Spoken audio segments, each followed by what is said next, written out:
Sunday వచ్చిందనంటే ఖచ్చితంగా Christians చర్చ్లో ఉండాల్సిందే.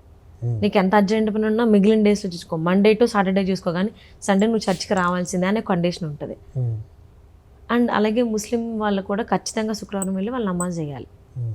కానీ హిందువులు మాత్రం ఏదైనా అకేషన్ వస్తే కానీ టెంపుల్కి రారు, వాడికి బాధ వస్తే కానీ వాడు టెంపుల్కి రాడు. అంటే ఖచ్చితంగా వెళ్ళాలంటే ఇప్పుడేం వెళ్తాంలే, ఏం వెళ్తాంలే, ఇప్పుడు అవసరమా అనేటువంటి మాటలు వస్తాయి హిందువుల దగ్గర నుంచి. అలా మాట్లాడేటువంటి హిందువుల గురించి మీరేమంటారు? అంటే హిందుత్వంలో ఆ వ్యవస్థ లేదు. అంటే బలవంతంగా తీసుకొచ్చి కూర్చోబెట్టి ఒక కంపెనీని నడపట్లేదు హిందుత్వం. భక్తి అనేది మనకి భగవంతుడికి సంబంధించింది. ఆ భక్తి భావన మనం కూర్చున్న చోటే పరమాత్మని మనం ధ్యానించవచ్చు, ఇంట్లో కూడా భగవద్ ఆరాధన చేసుకోవచ్చు. సరే, దేవాలయానికి వెళ్తే మనసు ప్రశాంతంగా ఉంటుంది, ఇంకొంచెం ఎనర్జీ వస్తుంది కాబట్టి దేవాలయానికి వెళ్ళొచ్చు. కానీ ఖచ్చితంగా నువ్వు రావాలి, రాకపోతే నీ తాట తీస్తా అనేవాళ్ళు హిందుత్వంలో ఉండరు. అవును, అక్కడ అంటారు నీకు పాపం తగిలిద్ది రాకపోతే.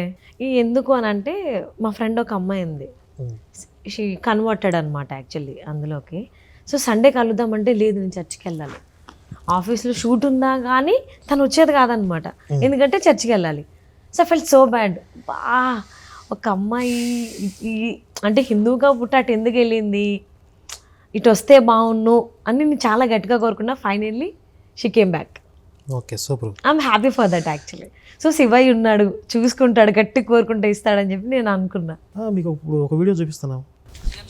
చాలా మంది ఏం చేస్తారంటారంటే చర్చిలు మానేసి ఇళ్లలో కూర్చుంటారు, ఇళ్లలో కూర్చొని ఇళ్లలో పనులు పెట్టుకుంటారు. ఏం చేస్తారంటే ఈ ఫంక్షన్ ఉంది, ఆ పని ఉంది, ఈ పని ఉంది. లేడీస్కి ఏమో వంటల పనులు ఉంటాయి, వాళ్ళ చుట్టాలు వచ్చారండి వండాలండి పెట్టాలండి. మనం చేయాల్సింది ఏంటి, చర్చికి వాళ్ళని కూడా తీసుకురావాలి. కావాలంటే స్విగ్గీలు జొమాటోలు ఉన్నాయి, లేకపోతే హోటల్ ఉన్నాయి, లేకపోతే కొంతమంది దశమాకాలు తీరు అప్పులు ఉన్నాయి, మాకు బాధలు ఉన్నాయి, గడిది గుడ్డు ఉంది అని చెబుతా ఉంటారు. నేను నోరు కూర్చొని దశమాకాలు తీస్తామండి. తీయకుండాంటే పావు అప్పులు ఉన్నాయి, దేవా ఏడ్చుకో, బాత్రూంలోకి మూసుకేసుకుని ఏడ్చుకో, ఎప్పటికీ బావు. దశమాంగం దీనోడికి అప్పులు బావు, కూర్చొని ఏడ్చుకోమని. ఈరోజు మనం కానీ చూసినట్టయితే చాలా అంటే వాళ్ళ ఫస్ట్ టార్గెట్ ఏంటి, నువ్వు కంపల్సరీగా చర్చికి రావాలి, ఆదివారం నీకు పనులున్నా కుదరదు, మీ ఇంటికి చుట్టాలు వచ్చినా బంధువులు వచ్చినా ఏంటి ఖచ్చితంగా రావాల్సిన అవసరం అయితే వాళ్ళని కూడా తీసుకురా. స్విగ్గీ జొమాటోలో ఆర్డర్ పెట్టుకోవాలంట. అంటే ఆడవాళ్ళకి పనులు మానేసి ఇంటికి వచ్చిన బంధువులు బాధ్యతలు చూసుకోకుండా ఇక్కడికి వచ్చి ఏడుగుడు ప్రార్థనలు చేయండి, లేకపోతే వాళ్ళ దేవుడికి కోపం వచ్చింది, సైకో దేవుడు కదా, శపిస్తాడు వీళ్ళని. నాకు అంటే దేవుడు అసలుకి ఎందుకు శపిస్తాడు, వాళ్ళు అదే భయపెడుతున్నారు. అంటే ఇప్పుడు ఆ లెవెల్లో ఐక్యూ లెవెల్స్ ఉన్న వాళ్ళే అక్కడికి వెళ్తున్నారు. అవును అవును. ఇప్పుడు భగవంతుడి యొక్క తత్వం ఏంటి, ఆయన మనల్ని అయిన దానికి కాని దానికి శపిస్తా, మనం ఏం చేస్తున్నాం మన వెనకాల తిరుగుతా, నువ్వు చర్చికి రాకపోతే ఆయన బాధపడతా, మన మీద పగ తీర్చుకుంటా, ఇలాంటి సంకుచిత మనస్తత్వంతో ఉంటాడా భగవంతుడు అనే ఆలోచన లేని వాళ్ళు, ఆ పరిణతి లేని వాళ్ళు, మెచ్యూరిటీ లేని వాళ్ళు అక్కడికి వెళ్తున్నారు. అందుకే మేము గొర్రెలు అంటాం. గొర్రెలు మేమనటం కాదు, బైబిలే అందు వాళ్ళని గొర్రెలని. ఆ గొర్రెలు ఆ స్థాయిలోనే ఉన్నారు కాబట్టి వీళ్ళు అలా బ్లాక్ మెయిలింగ్ ఆ దందాలు నడుస్తున్నాయి. వాళ్ళే 10% దిగిపోతే ఒప్పుకొని అంటుంది ఆవిడ. అదే కొన్ని వీడియోస్ కూడా నేను చూశాను, చర్చికి వెళ్ళి వైన్ తాగితే ఎక్కడ లేని రోగాలు తగ్గిపోతాయి, అండ్ ఆ ప్రేయర్స్కి వెళ్తే వైన్ కూడా తాకాల టచ్ అంటాడు అంతే. అదే ప్రేయర్స్కి వెళ్తే ఇట్స్ లైక్ అది వీడియోలు చూడగానే ఎంత నవ్వు వస్తుందంటే చూసేటప్పుడు. ఆవిడ అసలు అప్పుడు దాకా నడవలేదని అంటారు. అంటే అదే వీడియో మల్టిపుల్ వేస్లో, అంటే ప్రతి ప్రేయర్స్లో ఆవిడే కనిపిస్తుంది. ఒక దగ్గర ఏమో లేవలేని పరిస్థితిలో పెరాలసిస్ వచ్చిందని అంటారు, ఇంకో దగ్గర ఏమో అసలు మాటలు రాలేదు అంటారు, బట్ పాస్టర్ టచ్ చేయగానే మాటలు వస్తాయి. How is it possible? ఎట్లా అంత బ్లైండ్ గా ఎట్లా నమ్ముతున్నారు? జూనియర్ ఆర్టిస్టులు అండి, సింపుల్ గా అది అర్థమవుతుంది, మనకు అర్థమవుతుంది. అది అర్థం కాని వాళ్ళు ఉన్నారు, అది వాళ్ళ మార్కెటింగ్ వ్యవస్థ స్ట్రాటజీ. ఇప్పుడు టార్గెటింగ్ పీపుల్ ఉంటారు కదా, టార్గెటింగ్ వర్గాలు ఉంటాయి. లో ఐక్యూ పీపుల్ ని వాళ్ళు టార్గెట్ చేస్తారు. ఒక సినిమా తీశారనుకోండి, ఈ సినిమా టార్గెట్ ఆడియన్స్ ఎవరు అంటే యూత్, ఫ్యామిలీ ఆడియన్సా, స్టూడెంట్సా, ఇలా ఉంటారు కదా. అలాగే వాళ్ళ టార్గెట్ ఆడియన్స్ ఎవరంటే దానికి అట్రాక్ట్ అయ్యేవాళ్ళు, దీన్ని ప్రశ్నించేవాళ్ళు, ఇది ట్రాష్ అని అర్థం చేసుకునేవాళ్ళు. వాళ్ళు ఎన్ని విమర్శలు చేస్తారు, ఎన్ని రకాలుగా ప్రశ్నించా వాళ్ళకి అనవసరం, వాళ్ళ వ్యాపారం నడుస్తుందా లేదా అంతవరకే, బుట్టలో పడుతున్నారు కదా. అవును, అంటే అంత గుడ్డిగా ఎలా నమ్ముతున్నారు అనేది నాకు అనిపిస్తుంది యాక్చువల్లీ. సమ్ టైమ్స్ చూస్తే నవ్వు కూడా వస్తుంది. ఆ నవ్వుకునే అదే కోవలో చూసుకుంటే వాళ్ళు పాడే పాటలు కూడా Yesu I love you, daddy I love you, నువ్వు నాతో ఉండు అంటే పదాలు. ప్రసన్న బోల్ట్ ఆవిడ ఆవిడ మీద మేము టెస్ట్ ట్రోల్స్ కూడా చేసాం. చూసా నేను. చూసారు అది? చూసా.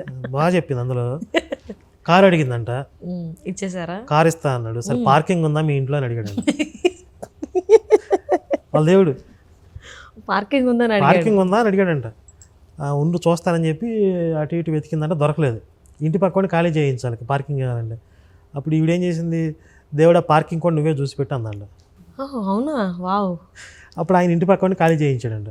అంటే ఇది ఒక రకంగా బిజినెస్ ఆలోచిస్తే మ్యాన్ సినిమా చూసారా? మహేష్ బాబు కార్ తీసుకొచ్చి కాజాలకి మీ ఇంట్లో పార్కింగ్ ఉందని అడుగుతాడు కదా, ఎక్కడో అక్కడ పెట్టుకుంటా ముందు ఇచ్చేయండి అని అడిగింది ఆవిడ పక్కన. ఇప్పుడు ఆవిడ కూడా ఎక్కడో చోట పెట్టుకుంటా ముందు కారు ఇచ్చేయమనాలి కదా. అంటే పక్కన ఇంటే వాళ్ళని ఖాళీ చేయించిందంటే దాన్ని ఎంత క్రూరంగా చూడాలి, ఎంత వైల్డ్ గా. ఏదేం చేస్తారు ఆ రకంగా అంతే కదా ఆలోచిస్తే. ఈవిడ కారు పెట్టుకోవడం కోసం పక్కన ఇంటిని ఖాళీ చేయించేస్తారా? ఇంటి ముందు ఎక్కడో స్పేస్. ఇప్పుడు అవి నమ్మేవాళ్ళు ఉన్నారు. ఇప్పుడు ఆ కథలు చెప్పింది కదా ఆవిడ, అంటే మనకు అర్థమైంది ఆవిడ కొంచెం సైకలాజికల్గా డిస్టర్బ్ అయ్యింది, సమస్యతో బాధపడుతుంది, అలా మాట్లాడుతుంది అర్థమైంది. కానీ కింద కామెంట్లు చూస్తే మన దేవుడు ఎంత గొప్పవాడు, ఆమెన్ హల్లెలూయా అని కామెంట్లు చేసేవాళ్ళు ఉంటారు. అది నిజమని నమ్మేవాళ్ళు ఉన్నారు. అదే లో ఐక్యూ కాబట్టి తప్పదు, వాళ్ళు అలానే అది రైట్ అనే ఆలోచిస్తారు. ఈవిడేమో ఆశీర్వదిస్తావా, నాతో వస్తావా, విడవకుంటావా అని పాట పాడిందంట. పాట పాడితే పైనుంచి అయినా ఆశీర్వదిస్తాను, నీతోనే వస్తాను, విడవకుంటా అని పైనుంచి దిగొచ్చాడంట ఆయన. ఇద్దరు కలిసి డ్యూయట్స్ పాడుకున్నారంట, చెప్తుంది ఆవిడ. సో డ్యూయట్స్ ఎవరితో పాడతారు కరుణాకర్ గారు? అంటే డ్యూయట్ అనే పదం వాడలేదు, మీ ఇద్దరం కలిసి పాట పాడుకున్నాం అని చెప్పింది. అంటే కొన్ని పాటలు కూడా ఉన్నాయి. అంటే లైక్ ఒక దగ్గర ఏమో కొంచెం పర్వాలేదు, పదజాలం బాగానే ఉంటుంది, కొన్ని చోట్ల వినడానికి కూడా చాలా ఇబ్బందిగా అనిపిస్తుంది వాళ్ళు. అంటే నేను ఆ పదాలు చెప్పాలనుకోవట్లేదు. సో అంటే ఇప్పుడు ఎవరికి తెలుగు రాని వాళ్ళు ఎవరు లేరు క్రిస్టియానిటీలో, అందరికీ తెలుగు వచ్చు. అంత గుడ్డిగా అంత వాడకూడని పదాలు ఎట్లా వాడినా కానీ యాక్సెప్ట్ చేస్తున్నారు వాళ్ళు. ఇప్పుడు వాళ్ళ తెలుగే దరిద్రంగా ఉంటుంది. అవును, ఒకటి భాష మీద పట్టు ఉండాలి కదా.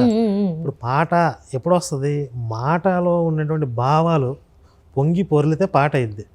అంటే భగవంతుడి మీద మనకు భక్తి పొంగి పొరిలినప్పుడు, మనకి చాలామంది భక్తులు ఉన్నారు, వాళ్ళు రాసిన పాటలు ఎంత చక్కగా ఉంటాయి. జీవితంలో మనం ఎలా ఉండాలి, ఎంత స్ట్రాంగ్గా ఉండాలి, ఎంత స్టేబుల్గా ఉండాలి అనే దానికి సంబంధించి అవి మనకు ఆ పాటలు యాక్చువల్లీ. సో వీళ్ళు అట్లా లేవు, అట్లా కాదు కదా, ఇదంతా ఆర్టిఫిషియల్ కదా. వినడానికి చాలా ఇరిటేటింగ్గా ఉంటుంది వాళ్ళ పాటలు. ఈ రీసెంట్గా ఇంకొక పాస్టర్ కోయి అది ఆయన మీద కూడా ట్రోల్స్ చేశారు. అది ఎంత ఫేక్ అంటే, పొన్నమి నాగు సినిమా నా కథను చూసి కాపీ కొట్టి రాశారు, సినిమా తీశారని చెప్పాడు ఏవిఎం ప్రొడక్షన్స్ వాళ్ళు. నేను గూగుల్లో వెతికితే అసలు ఆ కథ ఏవిఎం ప్రొడక్షన్స్ వాళ్ళది కాదు, తమిళనాడులో కేరళలో అక్కడ ఒరిజినల్ సినిమా అక్కడి నుంచి వచ్చింది, ఇది అక్కడి నుంచి వీళ్ళు కథ కొనుక్కున్నారు అని చెప్పి ఆ గూగుల్లో ఇన్ఫర్మేషన్ ఉంది. అంటే అసలు ఎంత తెగించడానికి కూడా సిద్ధపడుతున్నారు వీళ్ళు, ఎంత బరి తెగించి అబద్ధాలు ఆడుతున్నారు. అవును, అంటే చాలా జనరలైజ్గా పదాలనే వాడేసి నువ్వు చప్పట్లు కొట్టు, నువ్వు అది చేయి ఇది చేయి. అంటే ఇప్పుడు దాకా అయితే ఓన్లీ మన సంప్రదాయాలే వాళ్ళు ఫాలో అవుతూ వచ్చారు. సో ఇప్పుడు కోండి అని చెప్పి స్టార్ట్ చేసిన తర్వాత అక్కడ కూడా మళ్ళీ కోండి కోయడాలు, మేకలు కోయడాలు స్టార్ట్ చేస్తారేమో రాబోయేటువంటి రోజుల్లో. పాస్టర్ వచ్చినప్పుడు ఖచ్చితంగా ఇంట్లో కోడిని కోయాల్సిందే. ఇప్పుడు కోడిని కాదు మేకను కోయమని చెప్తున్నారు. ఇంట్లో గృహకూటములను పెడతారు. కోడికలు తీసివేతలు భాగాహారాలు వాళ్ళకే వస్తాయి. అదేంటో వీళ్ళు చర్చికి వెళ్ళేది కాకుండా వారం ఈ పాస్టరు కొంతమంది గుంపు కలిసి గృహ దర్శనాలను చేస్తారు. అవును, అక్కడికి వచ్చినప్పుడు ఖచ్చితంగా మేకను కొయ్యాల్సిందే. ఇప్పుడు ఇంతకుముందు కోడిని పెట్టారు, ఇప్పుడు మేకను పెట్టారు. ఓకే, వాళ్ళు శుభ్రంగా తినేసి అందరూ చిల్లుగారెలు, కోడి కూర, నాటుకోడి, మేకలు తినేసి మందు కూడా తాగుతారు అనుకోండి, అది కూడా తెలిసిందే. మందన్న ద్రాక్ష రసం లేండి, మందని చెప్పలా, ఈసు రక్తం అండి. భస్మాసురులాగా నెత్తిమేసి చేయబెట్టి కాసేపు ఆ ప్రార్థనలు చేసి వెళ్తారు. ఉత్తినే వెళ్ళరు, మళ్ళీ వాళ్ళకి దక్షిణ మళ్ళీ వచ్చినందుకు పేమెంట్ ఇవ్వాలి. ఇంతకుముందు మీరు చెప్పారు కదా మీ హిందుత్వంలో ఉంటే ఖర్చులు మాకైతే ఏమండవు అని చెప్పి. ఇప్పుడు హిందుత్వంలో ఎప్పుడో అడప పండక్కో పబ్బానికో మహా అయితే బట్టలు కొనుక్కుంటాం, మనమే ధరిస్తాం, ఇవి పూజ చేసుకుంటాం, దానికి పెద్ద ఖర్చులే ఉండవు, మంచిగా పిండి వంటలు చేసుకుంటాం, మనమే తింటాం. కానీ మీకు వారం మీరు పనులు మానుకొని చర్చికి వెళ్ళాలి. ఆ రోజు మీరు ఆదాయాన్ని కోల్పోయినట్టేనా, మళ్ళీ మధ్యలో వాడి ఇంటికి వస్తాడు, ఆ రోజు మీరు ఆదాయాన్ని కోల్పోయినట్టు వాళ్ళకి పనులు చేసి పెట్టాలి. అంటే మీ పనులు పక్కన పెట్టుకోవాల్సిందే.